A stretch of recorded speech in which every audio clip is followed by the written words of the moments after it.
Welcome everybody to Carver's Twigs Bird of the Day. Welcome everybody to Carver's Twigs Bird of the Day. We got a spooky bird today.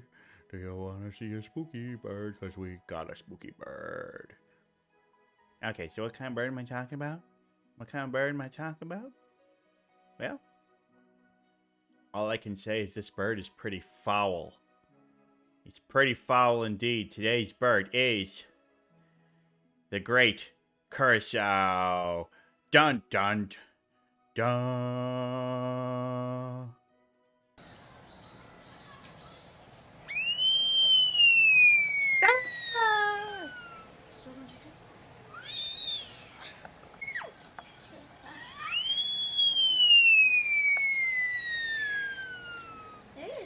Yeah, the great Curassow. Why does it sound like an upset toddler? Because it's chicken. It's kind of chicken. Well, not exactly a chicken. They're a galliform, but I mean, look at them. So the great Curassow.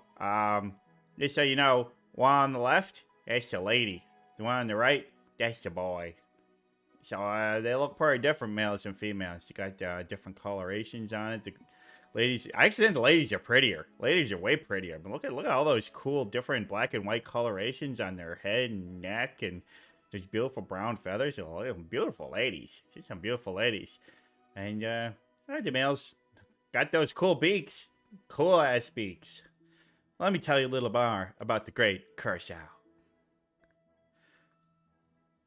So, well, they are a galliform, so they are kind of closely related to chickens and turkeys and pheasants, but they're in their own family, the Crackidae, which is all the Curassows.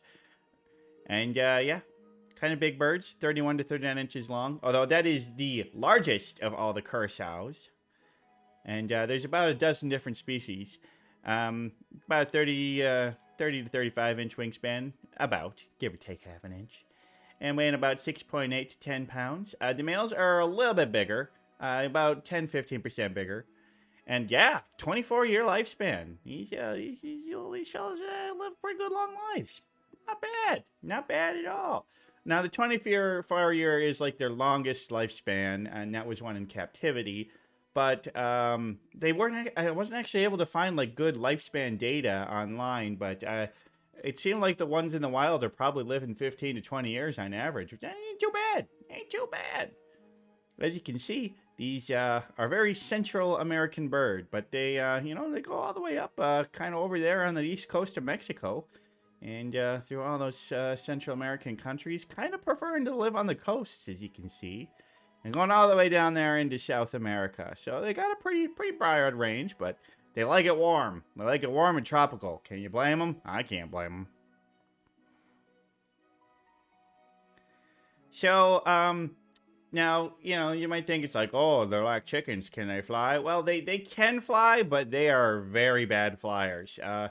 Flight is usually used for quick bursts of height to get away from predators or to hop up to a ledge or something. They ain't gonna be like flying around. They don't really do sustained flights. It's pretty rare they're gonna be flying for more than 5 to 10 seconds.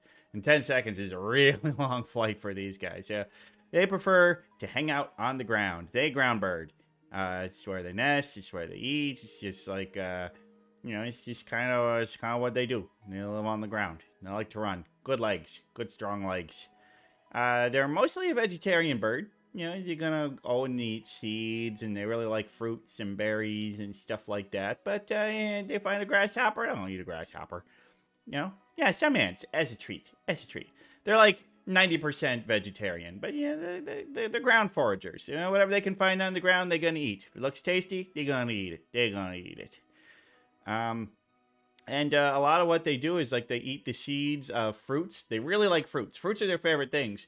And by picking up these fruits and then later pooping them out, they might be spreading seeds around. So they're actually a bird that is very good for the environment around them in terms of helping spread out and encourage biodiversity in the plant life. So very useful bird. They're a good bird. Really helping out and taking care of the environment by eating and spreading food around. Good job, guys. Good job. Hey, Farmyard Crow. Welcome. Good to see you, friend. But these guys, Sometimes they're kept in captivity because apparently they're kind of tasty, as all Drink some galliforms are. water. I'm gonna drink some more water. Take back the punk. That's pretty metal. Yeah, these guys are pretty metal. These guys are they're actually kind of metal though. They'll come at you. They are aggressive, and when kept in captivity, you gotta be real careful when you're going to these guys' pens, because if they don't like you, they are going to use that little bit of flight they have, fly up into the air, and they're going to take their claws and they're going to go for the ice. You better watch yourself. They're going to jump up and be like, "Get the fuck away from me, human. I'm going to claw your eyes out." And when there are babies around, they will aggressively defend their territory from other predators. They're going to be mean. They're going to do everything they can to protect their babies.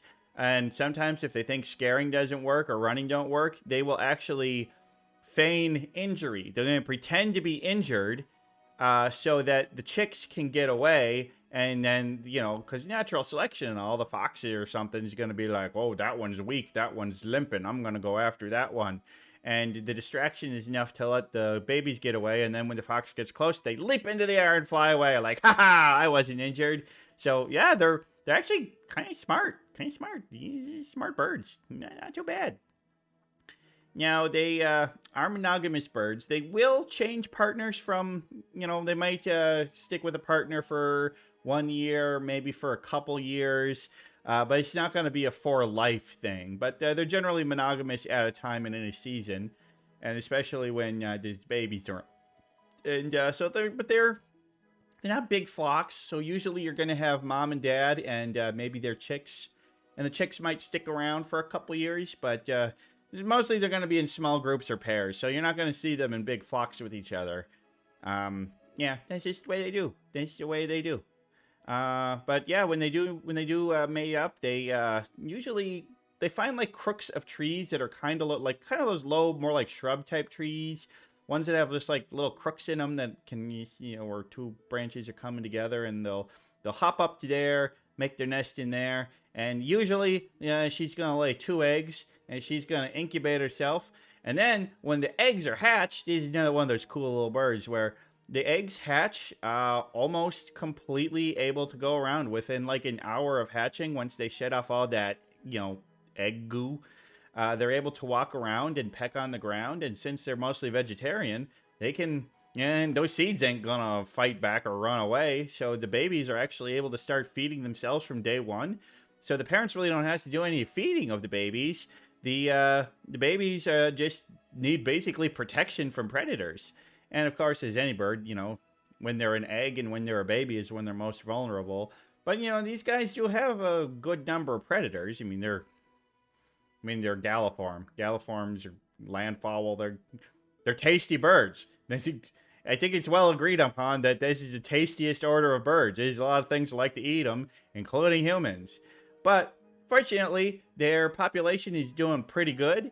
They're not losing too much habitat. Of course, every bird is losing habitat, it seems. But they are luckily a species of least concern. So they're doing okay. They're doing okay. So my thoughts, I think these are pretty cool. I mean, you can see why I picked them as kind of a Halloween spooky bird. They're black's kind of mohawk thing. They're kind of metal. They're pretty sweet ass birds. Love that. Oh, do you wonder what that big bulbous thing on the front of the beak is for? That's entirely a mating signal, and it gets bigger and more bright yellow during mating season than the rest of the year. So yeah, that's entirely a hey ladies, look at me kind of thing. This guy's strutting his stuff. He's like, check out my beak, babies. So yeah, I mean, as far as galliforms go, I mean, these was one of the cooler landfowl, if you ask me. Way cooler than chickens. Not as pedestrian as a turkey. More pleasant than a pheasant. I like them. I like them a lot. These guys are pretty cool. He's one of my favorite landfowl. I like them a lot. They're pretty cool. I want to see them, and I love that they don't take shit from humans. Jump up, claw their face. You gotta admire that. You gotta admire that. Are they honorary corvids? No, not even close. But you know, it's still pretty cool. I like them. And I hope you like them too. The great Curassow. That is my bird. of the day. And now we're going to get to some virtual reality.